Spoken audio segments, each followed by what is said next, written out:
Eu quero entrar no texto, irmãos. Nós, como já disse aos irmãos, sempre que temos tido a oportunidade de pregar nas Assembleias Gerais, o nosso pastor nos confia o microfone do culto de ensinamento, nós temos feito a exposição do Sermão da Montanha. E eu estava até comentando com um amigo meu, e um abraço para se ele estiver nos assistindo, que é o irmão Orleans, ali de Santa Luzia, no Maranhão. Ele me mandava um vídeo no Instagram, hoje, que estava tendo lá um encontro de escola bíblica dominical, e quem estava ministrando a palavra do Senhor era o pastor Aziel Gomes, que é o comentarista da revista dos adultos. O pastor Aziel Gomes, como já lhes disse, é pastor ali em Tirirical, na Assembleia de Deus de Tirirical, ali em São Luís do Maranhão. Então é um maranhense, faz parte da convenção que esse meu amigo também atua. E ele falava lá exatamente sobre o estudo da lição, do Sermão da Montanha, e eu dizia a ele que desde outubro que nós temos exposto esse tema, e que não tínhamos nem sabíamos que seria o tema da lição do segundo trimestre de 2022, aprove Deus fazê-lo assim. Nós louvamos o Senhor por isso. Eu li o texto já, irmãos, eu vou relê-lo, para que os irmãos tenham em mente aquilo que nós vamos estar ministrando hoje. Mateus 5, 31 ao 37, diz assim: também foi dito, aquele que repudiar sua mulher deve lhe dar uma carta de divórcio. Eu, porém, lhes digo, quem repudiar a sua mulher, exceto em caso de relações sexuais ilícitas, a expõe a se tornar adúltera. E aquele que casar com a repudiada comete adultério. Vocês também ouviram o que foi dito aos antigos, não façam juramento falso, mas cumpra rigorosamente para com o Senhor o que você jurou. Eu, porém, lhes digo, não jurem de modo nenhum, nem pelo céu, por ser o trono de Deus, nem pela terra, por ser o estrado dos seus pés, nem por Jerusalém, por ser a cidade do grande rei. Não jure pela sua cabeça, porque você não pode fazer com que um só cabelo fique branco ou preto. Que a palavra de vocês sejam sim, sim, não, não. O que passar disso vem do maligno. Irmãos, eu quero ministrar uma palavra nessa noite com o tema A Justiça do Cristão, fidelidade no casamento, honestidade nas palavras. Fidelidade no casamento, honestidade nas palavras. E esse tema é muito interessante, porque no tema passado, quando eu ministrei sobre ira, e sobre adultério, na Assembleia Geral que eu tive a oportunidade de pregar, nós estamos vendo os contrapontos que Jesus faz. Jesus inicia o texto dizendo assim, veja o que é que o povo está dizendo. Aí ele discorre. Eu, porém, digo assim.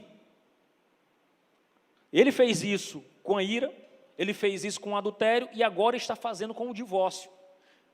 Dentro do português, nós chamamos isso de antíntese. É quando você tem algo se contrapondo a outro. Tá? É como se eu dissesse assim, isso aqui é verde, no entanto, eu tenho uma outra cor azul. Ou seja, são duas coisas que se contrapõem. Tá? Talvez a expressão de cores nem seja o mais adequado, mas vamos lá, cores que se opõem, branco e preto.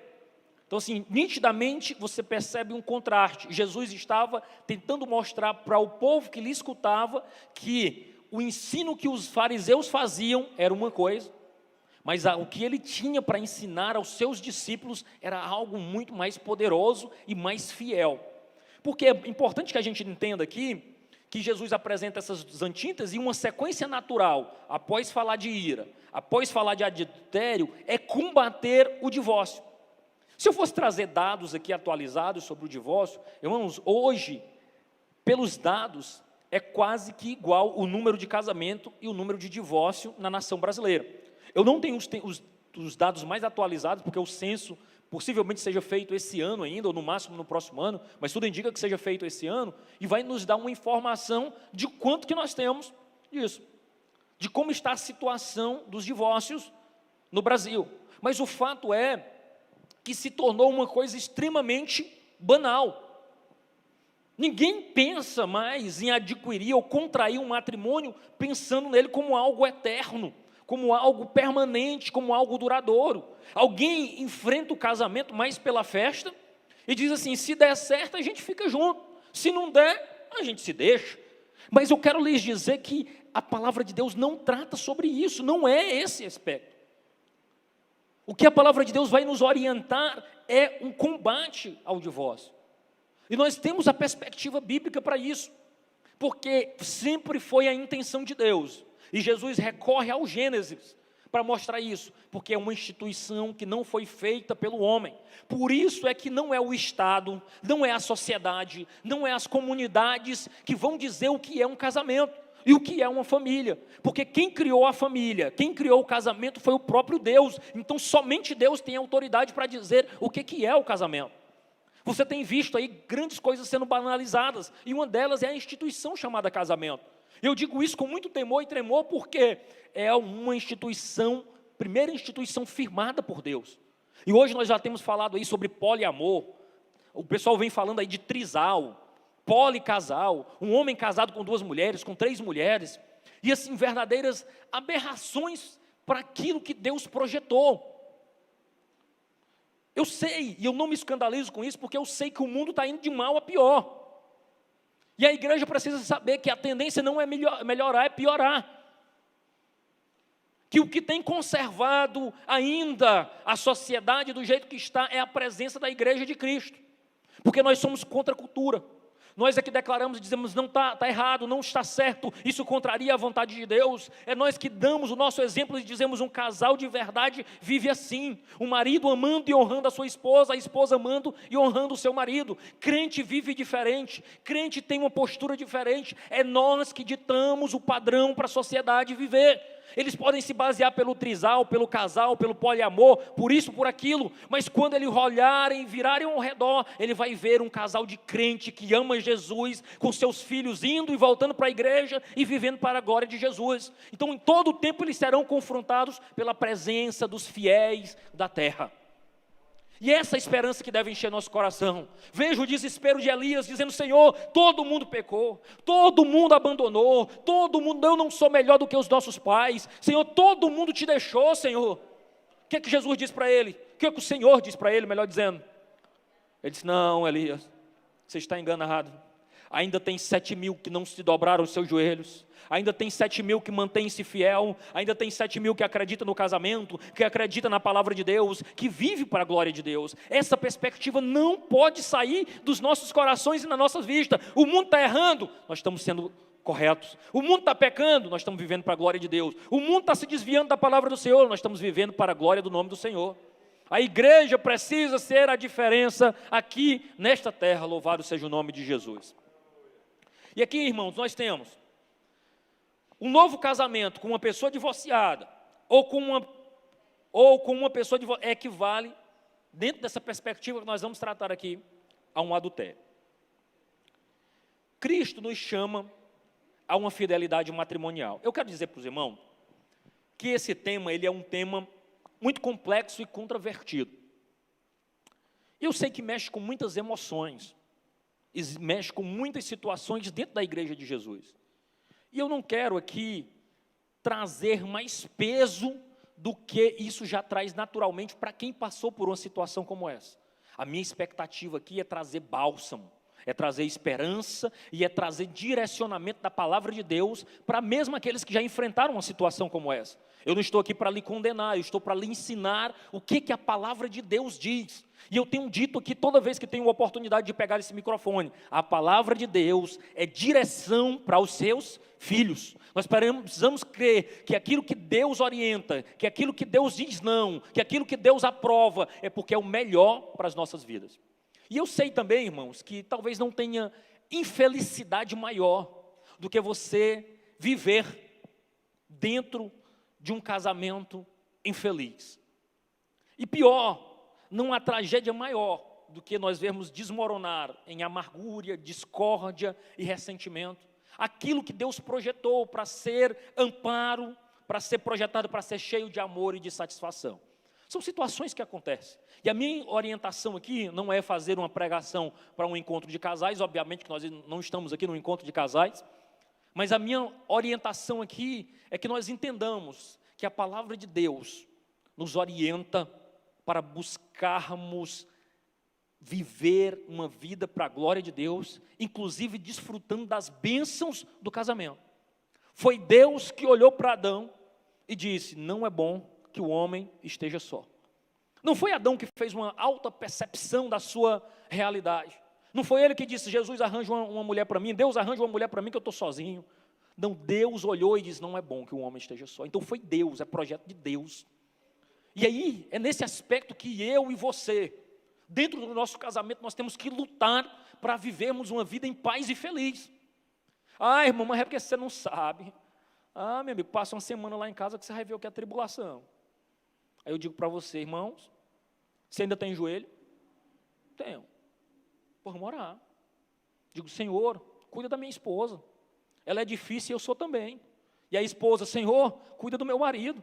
Ele é difícil, mas eu também sou. E o Senhor vai dando graça, vai dando vitória. Ah, meu irmão, mas eu não sinto mais nada por ela. E você disse: Jesus, um dia eu já disse para essa mulher que eu amava. Um dia essa mulher me fez muito feliz. Senhor, acende essa chama de novo. Senhor, faz brotar vida onde não tem. Porque a palavra do Senhor diz que aonde tem esperança ali, Deus faz brotar, faz ressurgir, faz ressuscitar, para a glória de Deus. Então nós precisamos crer que Jesus pode reacender essa união, porque é projeto dele. E casamento, irmão, ele não foi projetado para viver só os dois. É projetado a três. Precisa do Espírito Santo ajudando, cuidando, colando e auxiliando nesse processo. É por isso que eu digo para os jovens que ainda são solteiros: você que casou, acabou. Agradeça a Jesus, ame a sua esposa, ame seu marido e Deus lhe abençoe. É para a glória de Deus. Você que não casou, aí você diz: Jesus, ainda tu não me botou ainda não, né? Então eu vou escolher bem direitinho, Jesus. Ô Senhor, mas eu vou orar por isso, Pai, para o Senhor me dar uma bênção e não uma tribulação para me carregar. Então, nesse momento agora, abra o olho, né? Abra o olho. Abra o olho para escolher bem. Abra o olho para escolher alguém que não seja só um gatinho ou uma gatinha, mas seja alguém que ame Jesus. Porque se ele e ela for apaixonado por Jesus, ela não vai lhe dar trabalho, não. Se ela amar Jesus, se ele amar Jesus de verdade, vai ser uma bênção a união de vocês dois. Vai ser para a glória de Deus. Então você precisa crer e confiar que Jesus sabe o melhor para você. Então você que não casou, ainda tem esse ânimo. Você que já casou, aí você vai se apegar com Jesus e dizer: Jesus transforma, Jesus cuida, Jesus transforma. Às vezes, você mesmo. Porque às vezes a tribulação a gente sempre acha que é o outro, né? Mas às vezes a gente quer o atribulado. A gente é que causa a discórdia, né? Então a gente precisa aprender com a palavra de Deus, porque é projeto de Deus. Foi Deus que garantiu. É Deus que cuida, é Deus que zela. Louvado seja o nome do Senhor. E aí eu quero trazer essa palavra, porque eu estou convencido, irmãos, que os ensinamentos de Jesus sobre esse assunto é bom, traz proteção e orientação para os seus filhos, para os seus discípulos. Então eu quero discorrer com você fidelidade no casamento, versos 31 e 32, o que é que Jesus fala sobre isso. Relendo o texto, ele diz assim: também foi dito: aquele que repudiar a sua mulher deve lhe dar uma carta de divórcio. Jesus está reproduzindo uma fala dos fariseus. Era o que estava sendo ensinado na época.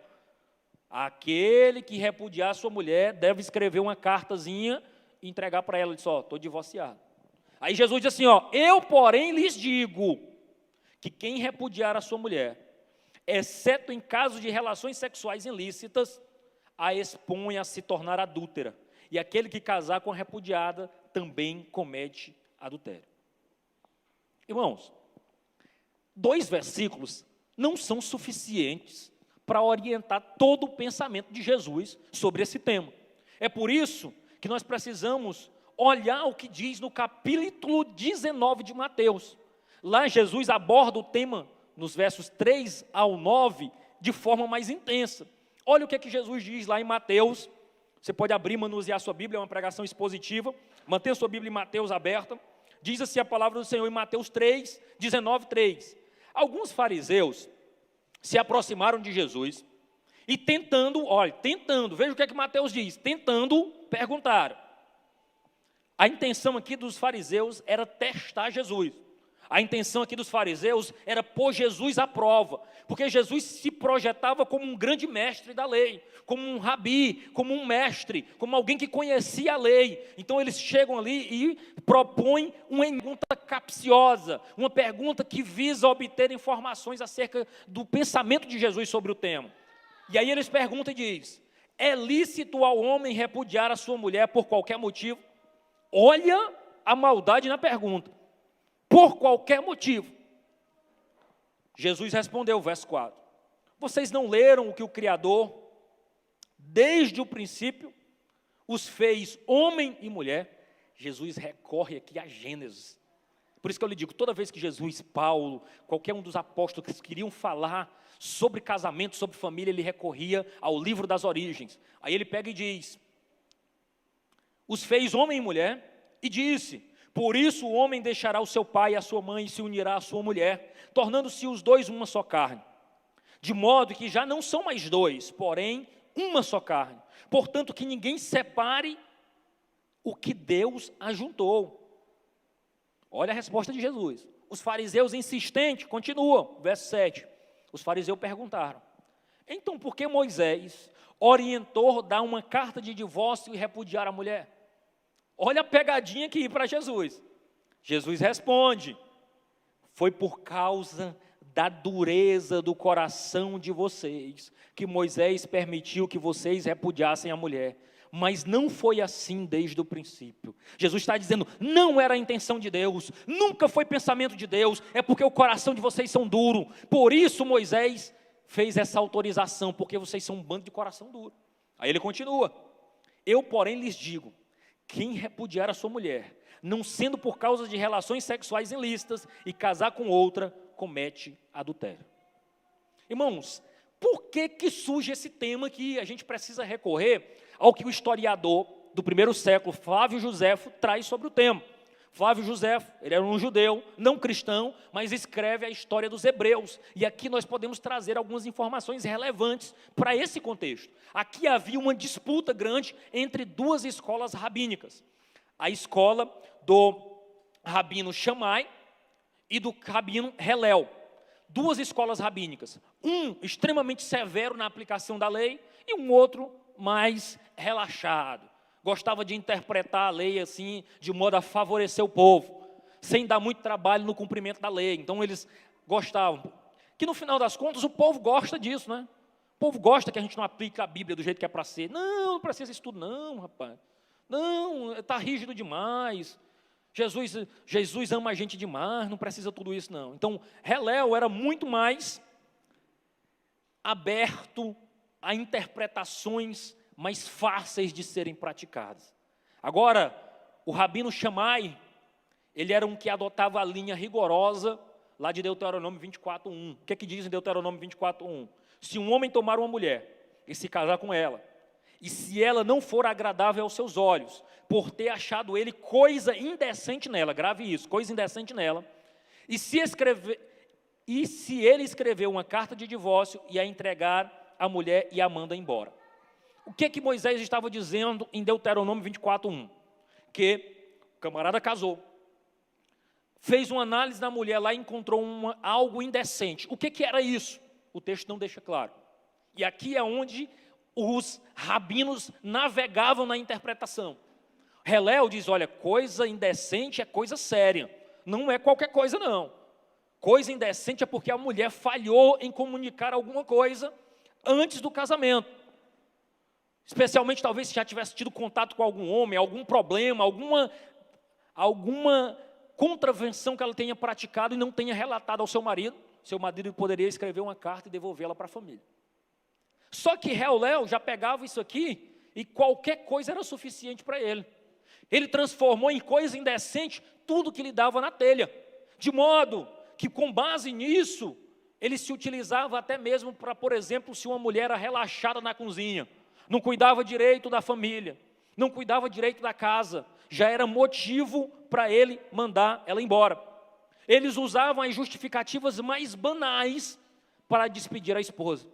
E aí todo mundo gostava disso, né? Porque eles estavam cumprindo a lei, não estariam cometendo pecado nenhum. Então imagine aí como a escola rabínica de Hillel era bem frequentada. porque o povo não queria bater cabeça com o casamento. Na hora que desgostava da esposa, na hora que a esposa já não estava lhe satisfazendo como deveria, ele diz, encontrei uma coisa indecente em você, estou fazendo uma carta de divórcio e pode ir embora. Olha que coisa terrível. Mas o que acontece aqui? Por que eles fazem essa pergunta para Jesus?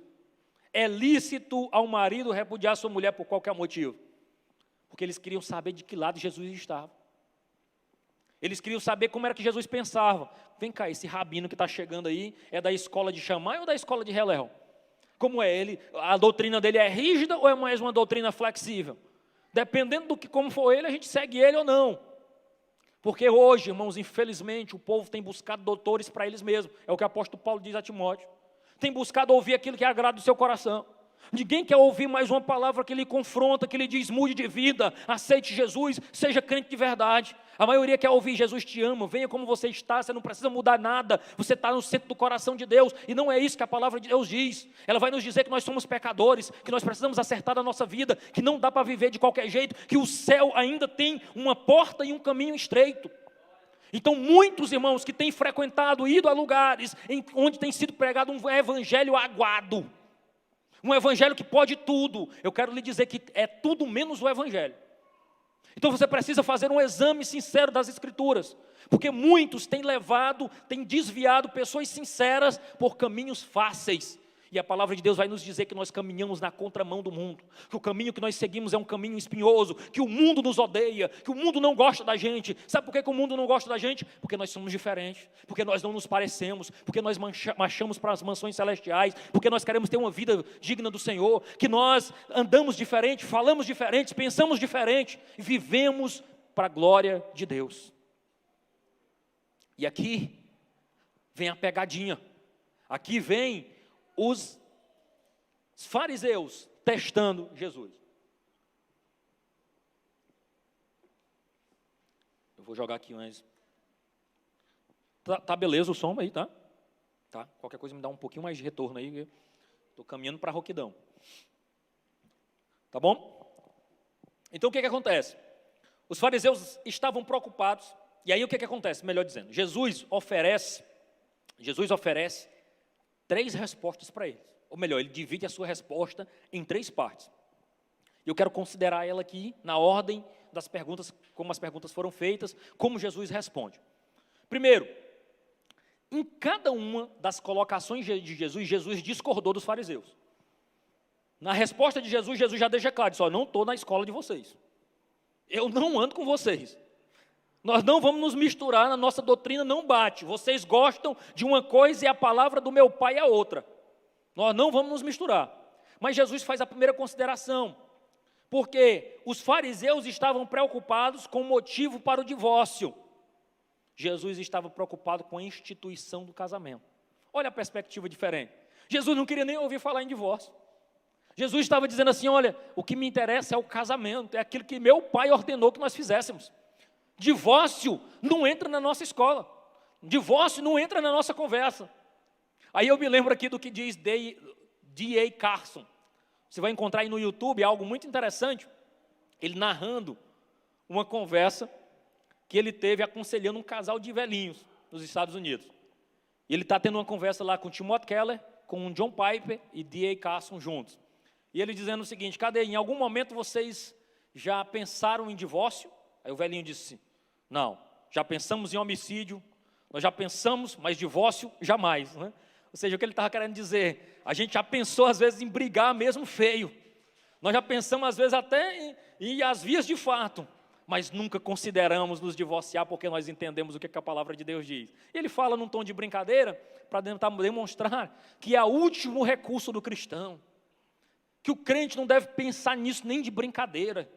Eu quero dizer para você, marido e esposa, não use essa palavra nem de brincadeira dentro da sua casa, especialmente diante dos seus filhos. Porque é comum um camarada zangado, isso fica especialmente para o homem, né? Às vezes o camarada zangado, irmão Francisco, ele diz, rapaz, se eu não te servindo mais aqui, você pode me dizer que eu pego minhas coisas e vou embora. Não tem um cabo zangado que gosta de dizer isso?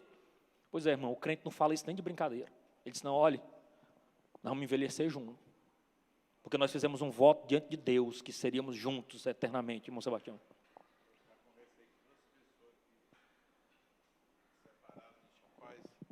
pior coisa que pode existir na vida de um homem é separado da mulher. O irmão Sebastião aqui está dizendo que já conversou com 2 pessoas que se separaram. E ele vai dizer, rapaz, não tem coisa pior que pode existir na vida de uma pessoa do que isso, não. E de fato, irmãos, as consequências são terríveis. As consequências são terríveis. Mas o que é que diz a palavra do Senhor aqui? A pergunta foi estruturada pelos fariseus para levar Jesus a dar uma palavra de afirmação. Os fariseus não queriam saber se não podia divorciar, eles queriam saber se era um motivo, se eram vários motivos, ou se nenhum motivo, mas que divorciasse. Mesmo sem motivo, podia divorciar. Jesus começa respondendo a pergunta dizendo o seguinte, ele fez uma contra-pergunta. Ele reportou o livro do Gênesis dizendo, olha, vocês não têm lido que Deus criou macho e fêmea, homem e mulher, Ele os criou. Ele foi feito macho e fêmea, recorrendo ao capítulo 1.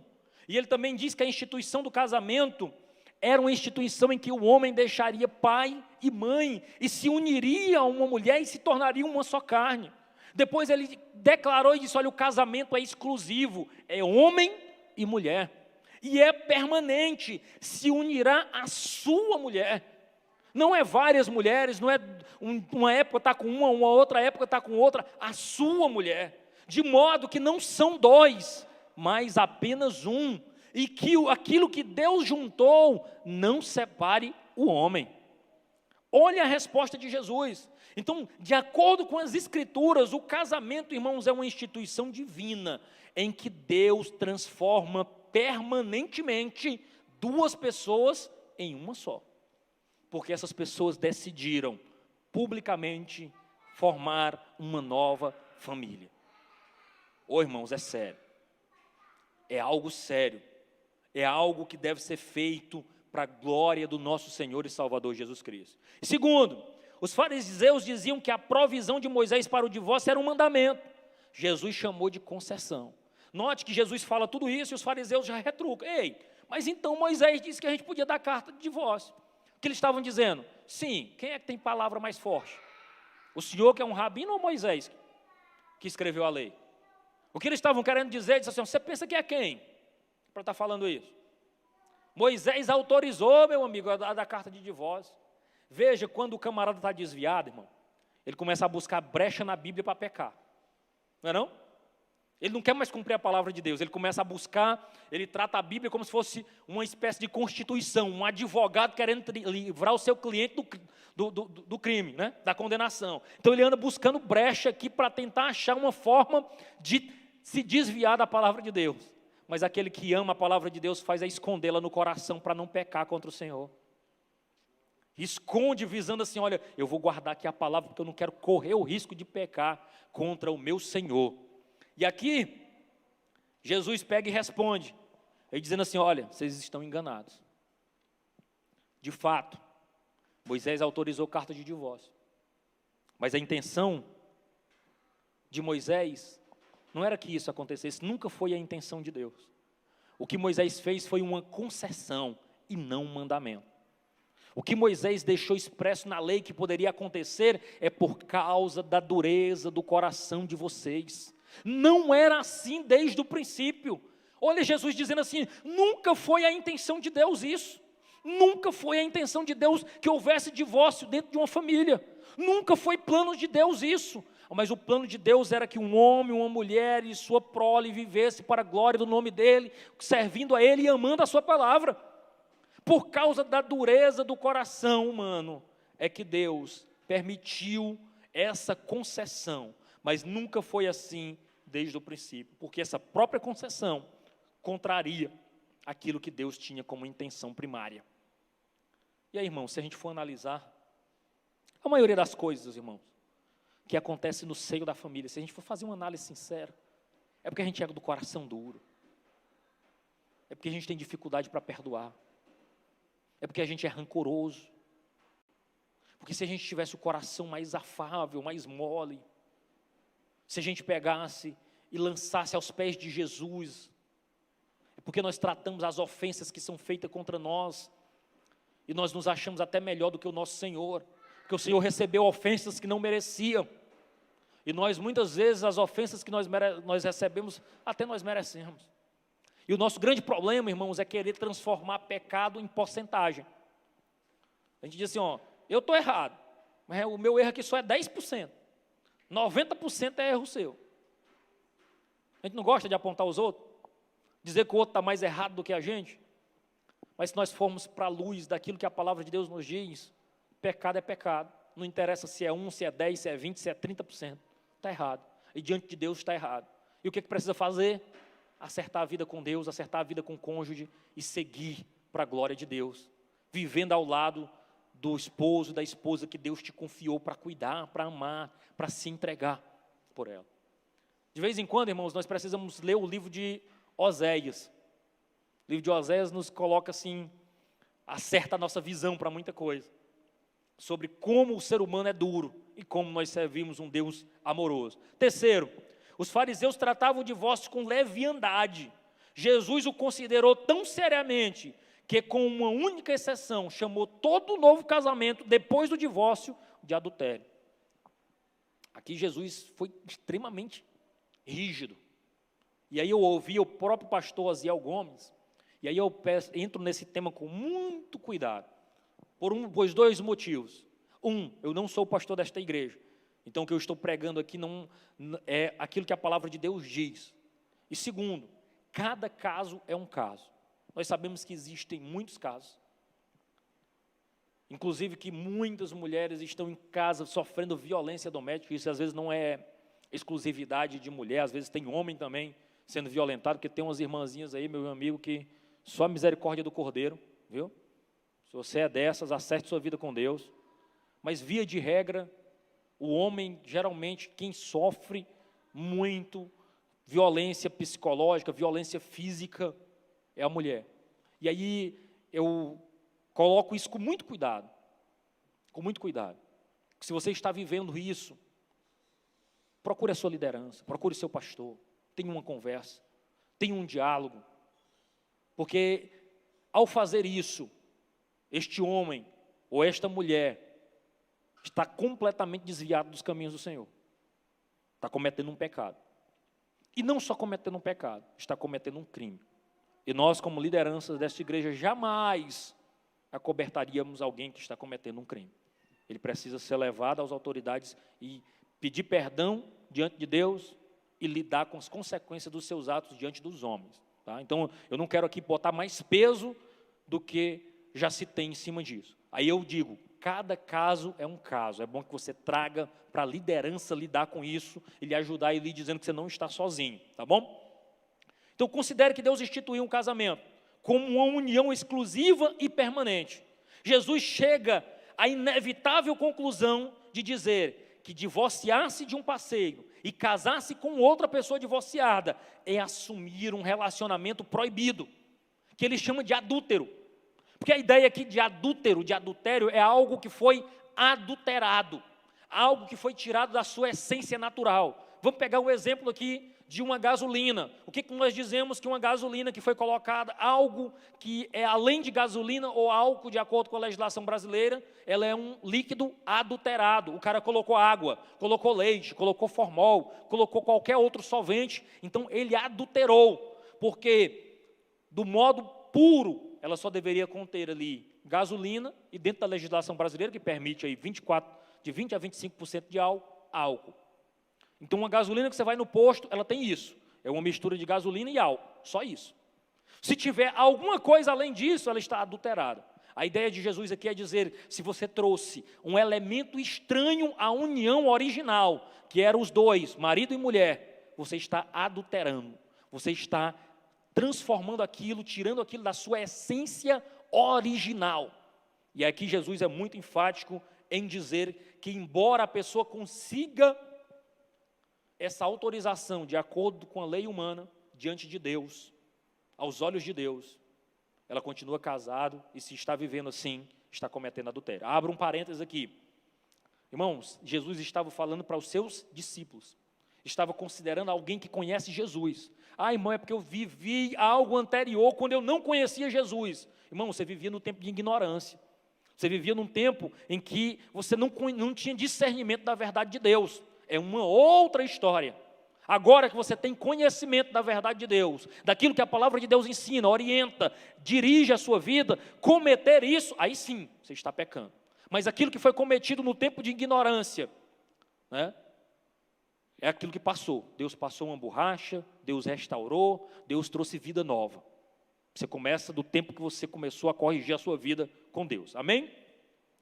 Apenas uma exceção é feita aqui. E essa exceção está presente em Mateus 5,32, relações sexuais ilícitas, e está presente em Mateus 19,9, quando ele diz relações sexuais ilícitas. Aqui alguns comentaristas, irmãos, não são unânimes sobre essa autenticidade desse significado. Os estudiosos chegam até a questionar esse ponto. E aí, primeiro, eles apresentam essa cláusula aí, que é chamada de cláusula de permissividade ou cláusula de exceção, onde alguém poderia se divorciar se estivesse vivendo um cenário desse. O seu cônjuge contraiu uma relação sexual ilícita, ele estaria livre para se divorciar. E aí alguns estudiosos pegam e começam a estudar esse tema e diz: isso é autêntico? De fato Jesus disse isso? De fato Mateus tem isso? Se você analisar qualquer original da Bíblia, no grego, no original, nos materiais, nos manuscritos originais da Bíblia, essa palavra aparece em Mateus. Então não há dúvida que é uma cláusula autêntica, está em todos os manuscritos de Mateus, e que são autênticos também porque foram as palavras do próprio Senhor Jesus Cristo. E onde é que está a controvérsia aqui? É porque esse texto não está presente nos evangelhos de Lucas e de Marcos. Então alguns estudiosos chegam a dizer: será que foi isso mesmo?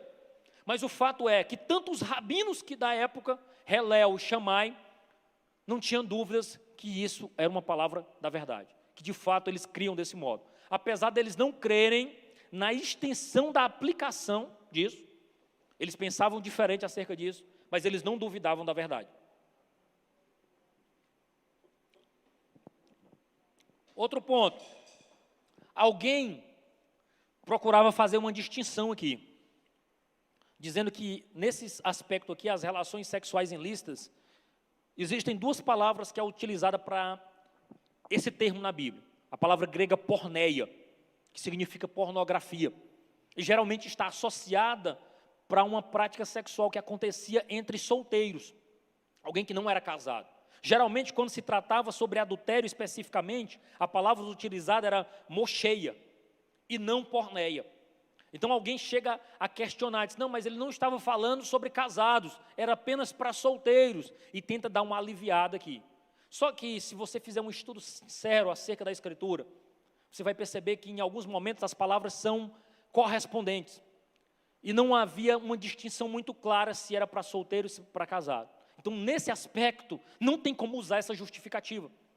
Pelo contrário, se aplicava para toda e qualquer situação, tanto para solteiros como para casado, ou seja, não estava limitado. E aí o que Jesus ensinou então? Como é que nós podemos trazer isso para os nossos dias? E aí eu quero usar uma paráfrase do teólogo Stonehouse. Ele vai dizer o seguinte, ele parafraseou as palavras de Jesus dizendo o seguinte: vocês ouviram a apelação dos mestres judeus sobre Deuteronômio 1 e 2, 24 e 1? Com a intenção de como substanciar uma palavra que permita um marido se divorciar livremente e ao seu bel prazer de suas esposas, fornecendo simplesmente um documento legal de transação. Mas eu digo a vocês, tal comportamento é irresponsável. Isso fará com que ele, sua esposa e os novos parceiros tenham união que não constitui casamento, mas adultérios. Neste princípio geral, temos uma exceção.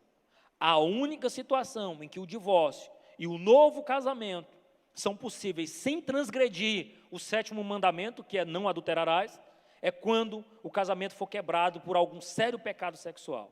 Neste caso, e neste caso somente, Jesus parece ter ensinado que o divórcio seria permissivo, ou pelo menos poderia ser obtido sem que a parte inocente adquirisse o estigma de adúltero. Então o que Jesus está ensinando aqui? Que só tem uma única situação em que o divórcio é permitido.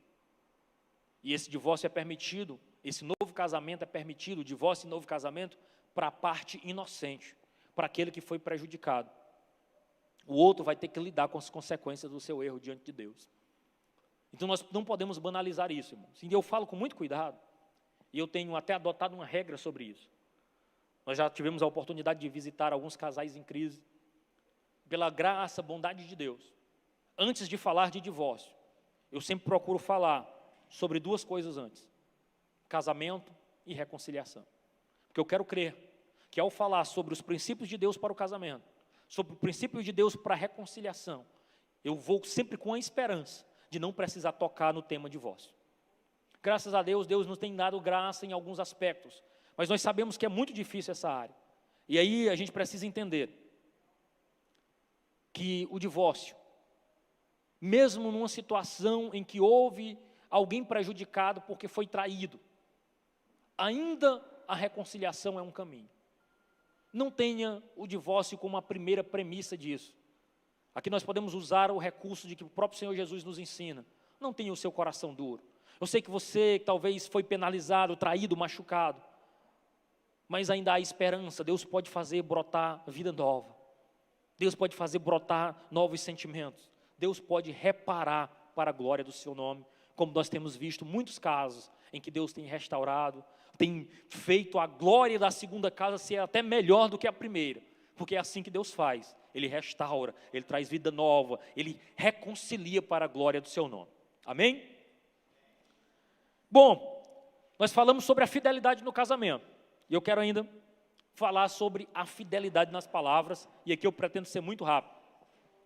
Jesus não fala nesse texto apenas sobre divórcio, verso 31 e 32, mas no verso 33, ele também apresenta como que o cristão deve proceder com relação a juramentos.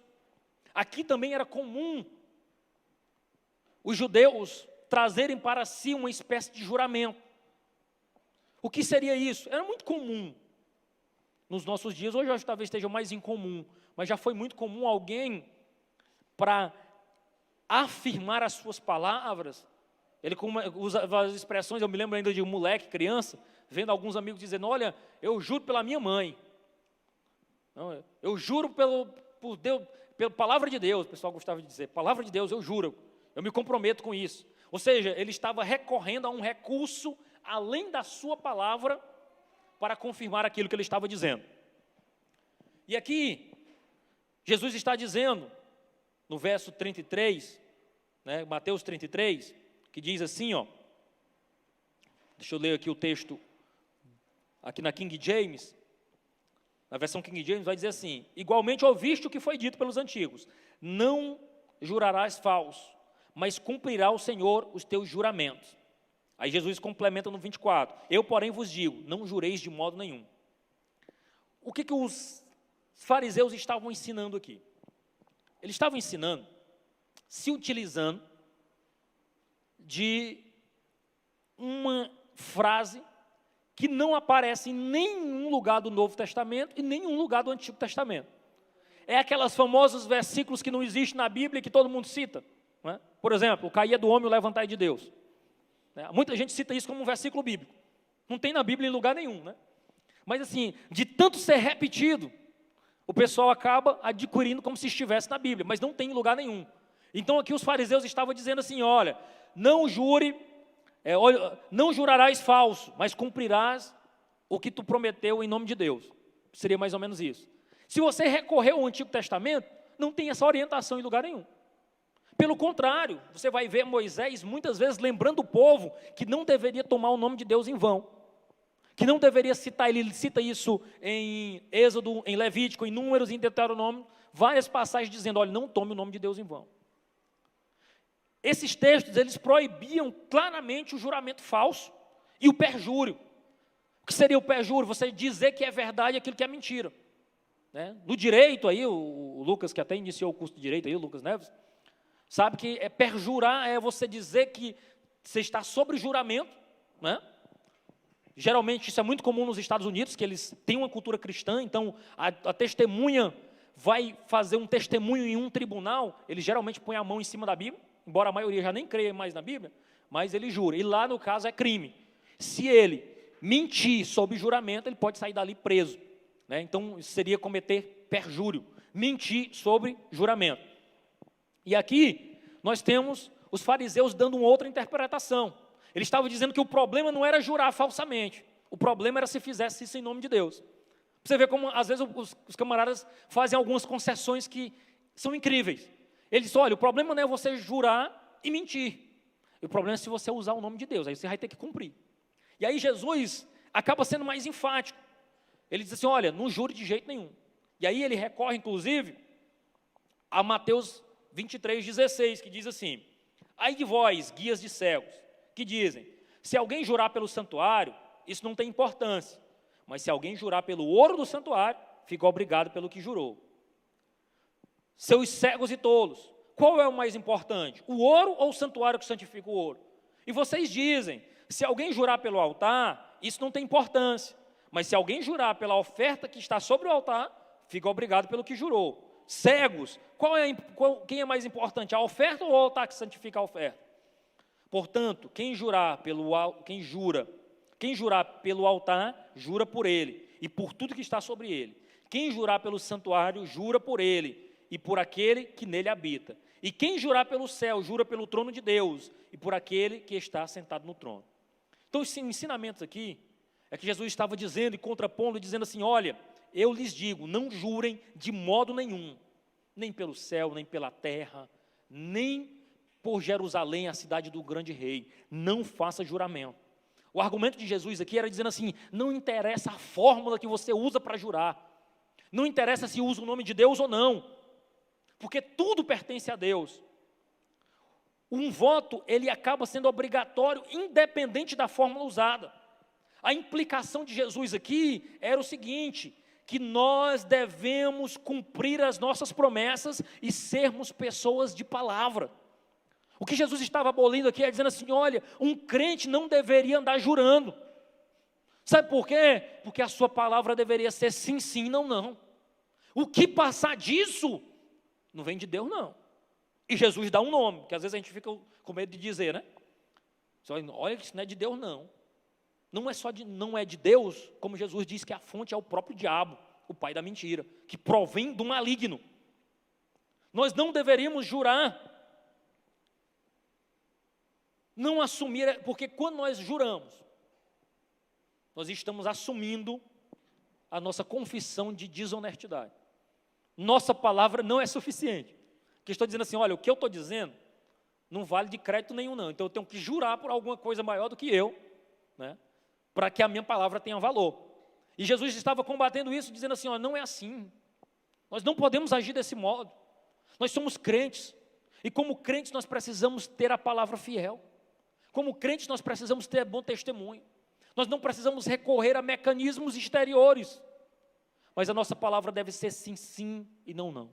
Irmãos, eu quero abrir um parêntese aqui para dizer. Olhe, nós temos incorrido em sério risco. Sabe por quê? Porque, às vezes, irmãos, nós queremos atribuir pecado apenas a algo que é grande, sério e escandaloso. E muitas vezes nós nos esquecemos que o que destrói a vida cristã são as pequenas raposinhas, são as pequenas pedrinhas, são os pequenos pecadinhos de estimação. Quando o autor bíblico fala em Cantares, dizendo assim, matem, né, as raposas e as raposinhas. Sabe o que ele estava querendo dizer? Que instrução ele estava querendo dar? É alguém que encontrou um casal de raposinha e disse, oh, mas são tão bonitinhos. Olha, mas parece um gatinho de lindo. Eu vou levar para criar. E o autor bíblico está dizendo assim, olha, mate logo, porque ela vai crescer. E quando crescer, vai comer suas galinhas, vai destruir suas vinhas, ela vai perder essa belezinha. E às vezes nós nos apegamos a esses pequenos deslizes, de uma mentirinha aqui.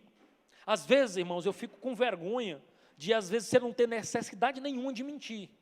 E o camarada adiciona algo sem necessidade. Para quê? Só para pecar mesmo. Às vezes entrou tanto no seu subconsciente, que você aumenta a história, disse o que não disse. E isso é muito comum. Às vezes você presenciou uma situação, aí o camarada vai contar, e diz, aí lá eu disse, meu amigo, mas eu disse. Você tinha que ter lá.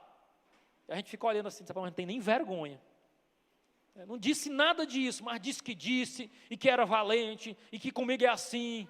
Você olha assim, rapaz, mas não tem nem vergonha de estar aumentando tanto.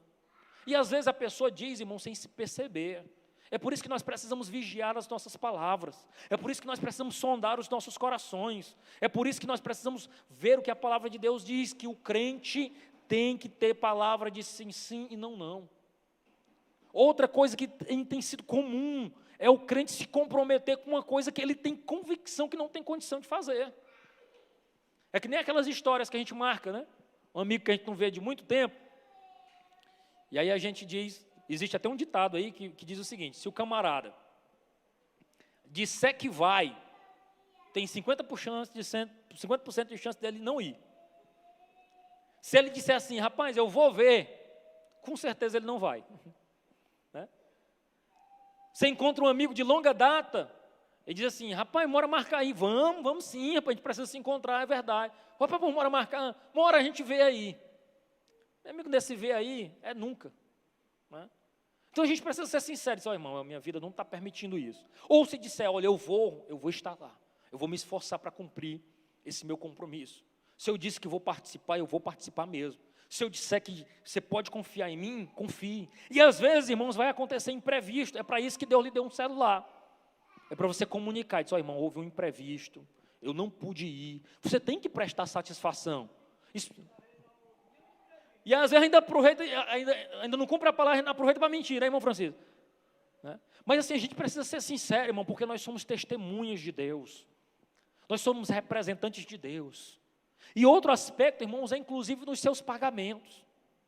Irmãos, todo mundo corre o risco de uma situação que ele não estava prevendo. Né? A gente que luta cada dia, chegou a data e não deu. E aí, o que é que você vai fazer? Você vai lá com sinceridade para a pessoa e diz, olha, meu amigo, deixa eu ser sincero com você. Eu lhe prometi que ia pagar, mas não arranjei, não. Eu não arranjei. Não é se esconder. Não é correr. Não é pegar nome de veaco. O crente não pode ter esse nome, irmão. O crente precisa ser luz. O crente precisa ter bom testemunho. Porque às vezes, irmãos, uma situação dessa impede que alguém venha conhecer Jesus. Que a primeira coisa que ele pensa, diz, rapaz, se for para ser crente como nem fulano, veaco que só ele. Pegou aqui, não paga de jeito nenhum, não dá satisfação, não diz nada. Ô, irmão, isso é terrível para o Evangelho. Nós somos testemunhas, é por isso que nós somos orientados a ter uma palavra sim, sim, não, não. O que passa disso provém do maligno. Nós somos crentes, irmãos. E como crentes na pessoa bendita de Jesus, nós precisamos ter um testemunho que agrade o nosso Senhor e Salvador Jesus Cristo. Amém? Que Deus em Cristo nos abençoe. Essa palavra tem um endereço certo, é fidelidade no casamento, honestidade nas palavras, é aquilo que Jesus estava ensinando em Mateus 31 ao 37. Louvado seja o nome do Senhor.